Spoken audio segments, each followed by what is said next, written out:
শ্রীর যেদিন 1 মাস পূর্ণ হয় সেদিনই ফটোশ্যুট করার পর আমার কর্তামশাইয়ের বন্ধু এসেছিলো কার্তিকের ওয়াইফ আর তাদের পুচকি। তো সেদিন শ্রীকে এই জামাটা গিফট করেছিল, কিন্তু জামাটা এতই বড় ছিল যে আজকে 9 মাসে প্রায় 9 মাস প্লাস আর কিছুদিন পরেই কিন্তু শ্রীর 10 মাস পূর্ণ হয়ে যাবে। এখন জামাটা ওকে বেশ ভালো ফিটিং হয়েছে। তো এটা পরিয়ে আজকে আমরা বেরু যাব বিজয়া দশমী করতে যাওয়ার জন্য। 3 জনে রেডি হয়েছি, বাট আমরা 2 জন বায়না করলাম ছবি তুলবো। কর্তামশাই অতটা পছন্দ করে না, আবার কখনো কখনো নিজে থেকেই ছবি তোলে, মানে সেদিন হয়তো সূর্য অন্যদিকে উঠে যায়। তো এই যে সেজেগুজে বেরিয়ে পড়েছি ছবি তোলার জন্য। আর প্রতি বছর কিন্তু আমাকে অনুরোধ করতে হয় একটু লাইট টাঙিয়ে দেওয়ার জন্য, কারণ লাইটটা আমার ভীষণ ভালো লাগে।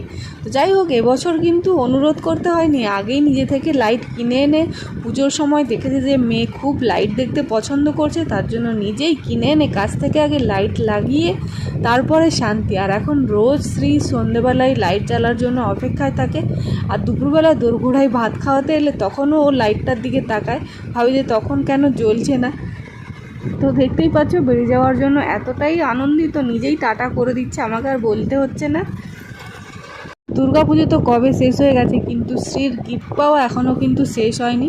পিসোর বাড়িতে গিয়েছিলাম বিজয়া দশমী করার জন্য, সেখানে গিয়ে দেখি আবার শ্রীর জন্য জামা কেনা হয়েছিল, বাট আসা হয়নি আর দেওয়া হয়নি। তো বিজয়া দশমী করতে গিয়ে আবার নতুন জামা পেয়ে গেল। আমি তো বলেই ফেললাম যে আমি বেশ ছোটো হতাম তাহলে ওর কত জামা যে আমি পরে ফেলতাম তার কোনো ঠিক নেই।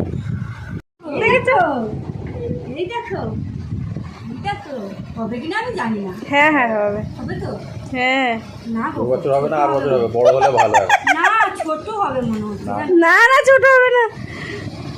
শ্রী এখনো জামা নিয়ে যাচ্ছে, বিজয়া দশমী করতে এসেছি এখনো নতুন জামা নিয়ে যাচ্ছে। হ্যাঁ, আজ একটা নতুন জামা পরে বেরিয়েছে অলরেডি। তুই আমাকে যদি যাবে আমি ছোট হয়ে যাব। কে পিছনে হাসছে সেটাও দেখতে হবে, তাই তো?